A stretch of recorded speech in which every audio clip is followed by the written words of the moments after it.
또 내가 보니 흰 구름이 있고 구름 위에 인자와 같은 이가 앉으셨는데 그 머리에는 금 면류관이 있고 그 손에는 예리한 낫을 가졌더라. 또 다른 천사가 성전으로부터 나와 구름 위에 앉은 이를 향하여 큰 음성으로 외쳐 이르되, 당신의 낫을 휘둘러 거두소서. 땅의 곡식이 다 익어 거둘 때가 이르렀음이니이다. 구름 위에 앉으신 이가 낫을 땅에 휘두르매 땅의 곡식이 거두어지니라. 또 다른 천사가 하늘에 있는 성전에서 나오는데 역시 예리한 낫을 가졌더라. 또 불을 다스리는 다른 천사가 제단으로부터 나와 예리한 낫 가진 자를 향하여 큰 음성으로 불러 이르되, 내 예리한 낫을 휘둘러 땅의 포도송이를 거두라. 그 포도가 익었느니라. 천사가 낫을 땅에 휘둘러 땅의 포도를 거두어 하나님의 진노의 큰 포도주 틀에 던지매 성 밖에서 그 틀이 밟히니 틀에서 피가 나서 말 굴레까지 닿았고 1600 스타디온에 퍼졌더라.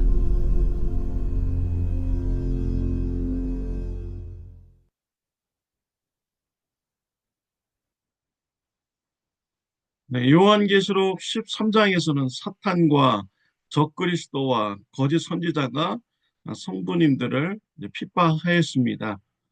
요한계시록 14장에 와서는 성도님들이 성령의 인침을 받습니다. 또 하나님을 찬양하는 이런 성도가 나오고 있습니다. 새 천사가 복음을 전합니다. 바벨론의 멸망을 선포합니다. 짐승의 표를 가진 자들에게 경고를 하였습니다. 오늘 요한계시록 14장 오늘 본문에서는요, 추수하는 이 말씀이 나오고 있습니다. 한 천사가 낫을 들고 계신 예수님을 향하여서 추수를 해달라고 간구합니다.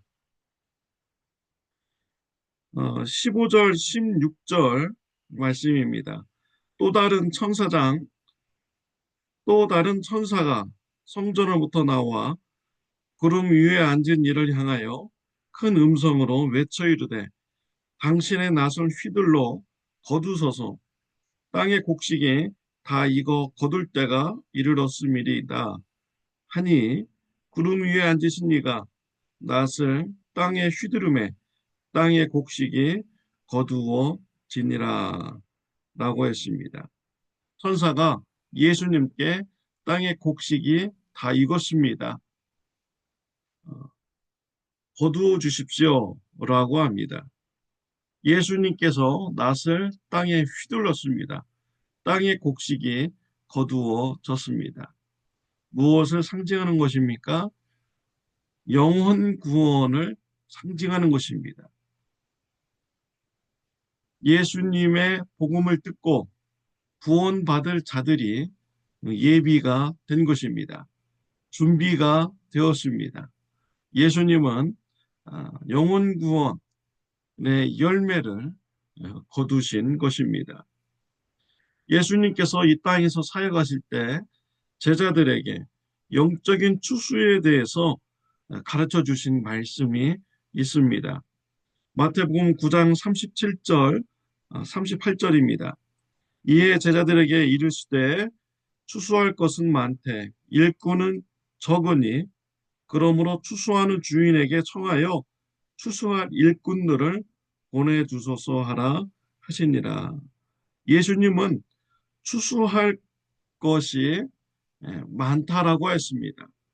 그러나 일꾼이 적다고 했습니다. 제자들에게 하나님께 기도하라고 했습니다. 추수할 일꾼을 보내주세요 라고 기도하라고 했습니다.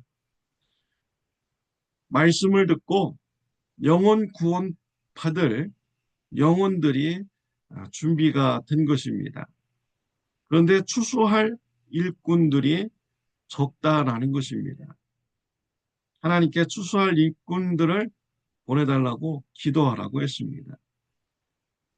추수할 일꾼들은 누구입니까?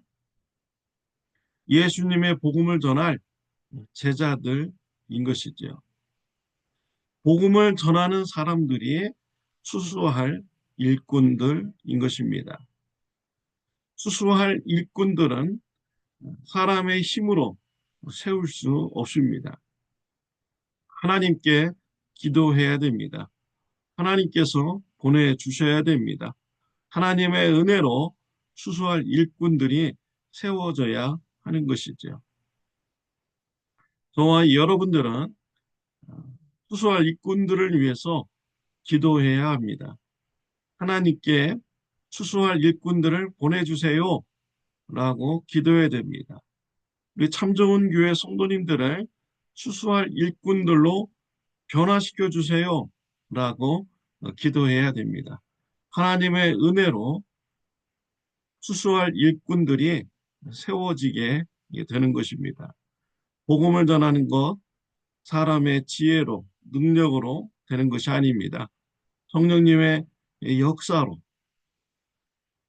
성령 충만함을 받고 성령의 권능을 받아서 예수님의 복음이 전파되는 것입니다.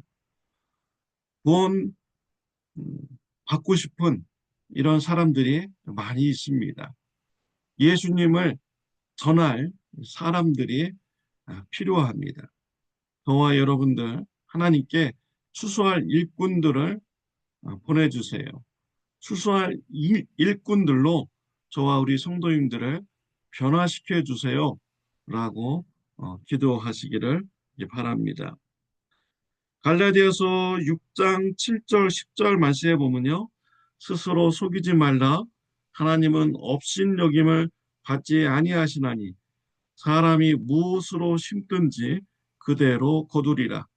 자기의 육체를 위하여 심는 자는 육체로부터 썩어질 것을 거두고 성령을 위하여 심는 자는 성령으로부터 영생을 거두리라.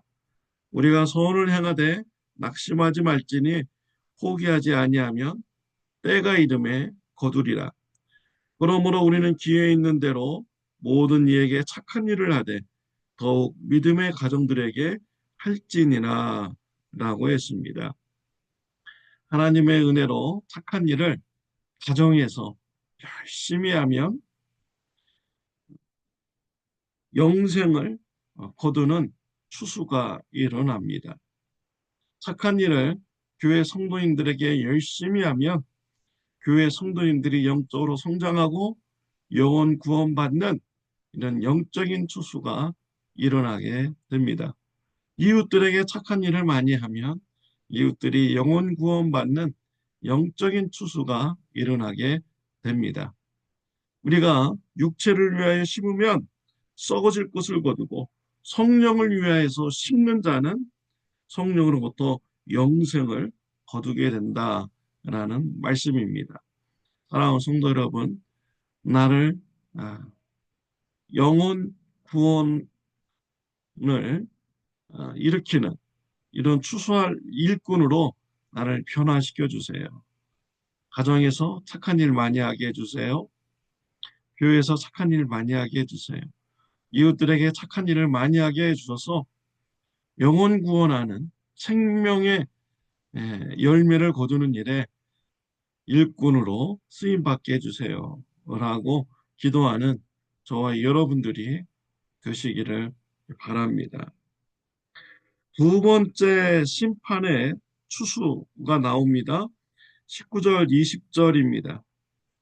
천사가 낫을 땅에 휘둘러 땅에 포도를 거두어 하나님의 진노의 큰 포도주 틀에 던짐에 성 밖에서 그 틀이 밟히니 틀에서 피가 나서 말 굴레까지 닿았고 1600 스타디온에 퍼졌더라 라고 했습니다. 두 번째 천사가 낫을 휘둘렀습니다. 포도송이를 거두었습니다. 큰 포도주 틀에 넣었습니다. 포도를 밟았습니다. 포도주 틀에서 피가 나왔습니다. 1600 스타디온에 퍼졌다라고 했습니다. 1600의 숫자는 상징적입니다. 4는 땅의 숫자입니다. 4 곱하기 4는 16입니다. 1600 스타디온에 피가 퍼졌다는 것은 온 땅에 심판이 임하였다라는 이런 말씀인 것이죠. 구원받지 못한 영혼들에게 심판을 행하였다는 것이죠. 온 땅에 있는 불신자들에게 심판을 행하였다라는 것입니다. 짐승의 표를 받은 자들에게 심판을 행하였다라는 말씀인 것이죠. 아, 두 개의 추수가 오늘 본문에 나오고 있습니다. 영혼 구원의 추수와 심판의 추수가 나오고 있습니다. 저와 여러분들은요, 가족들이 영혼 구원받는 이런 축복이 임하게 됩니다. 가족에서 영혼 구원의 추수꾼이 되어서 모든 가족들을 구원하는 이러한 일에 쓰임 받아야 되지 않겠습니까? 교회와 이웃들에게 영혼 구원의 추수꾼이 되어서 그들의 영혼을 구원받게 하는 일에 우리가 쓰임 받아야 되겠습니다. 하나님께 우리가 기도해야 됩니다. 복음을 전하는 제자가 되게 해주세요. 가정에서, 교회에서, 이웃들에게 복음을 전하는 자가 되어주셔서 영혼 구원의 추수꾼이 되게 해주세요. 라고 우리가 기도해야겠습니다. 우리가 영혼 구원의 추수꾼이 되지 않는다면 가족 중에 불신자가 있고요. 교회에 불신자가 있고 이웃들의 불신자가 있어서 심판의 때가 이르렀을 때 그들이 모두 심판을 받게 되는 불행한 일이 일어나게 되는 것입니다. 영적인 추수꾼이 되는 것, 우리의 힘으로 능으로 될 수가 없습니다. 하나님의 은혜가 있어야만이 되는 것이죠. 하나님께 기도를 함으로써 저와 여러분들이 영적인 추수꾼이 되어서 영혼 구원의 추수를 감당하는 귀한 일꾼이 되시기를 바랍니다. 기도드리겠습니다. 하나님 아버지, 오늘 추수에 대해서 말씀을 나누게 해주시니 감사합니다. 영혼 구원의 추수와 또 심판의 추수를 또 이렇게 말씀을 통해서 나누었습니다. 가족이나 교회에서나 우리 주위의 이웃들에게 복음을 전하여 영혼 구원의 추수를 거두는 저와 우리 성도님들을 되게 하여 주옵소서. 정말 우리가 사명 감당하지 못해서 가족들 중에, 교회 성도들 중에, 이웃들 중에 심판받아서 아픔을 겪는 이런 끔찍한 일이 어, 정말 있으면 안 되겠습니다. 하나님께 기도함으로 복음 전하는 수수꾼이 되는 축복이 있게 하여 주옵소서. 예수님의 이름으로 기도드렸습니다. 아멘. 좋은 하루 되시기를 바랍니다.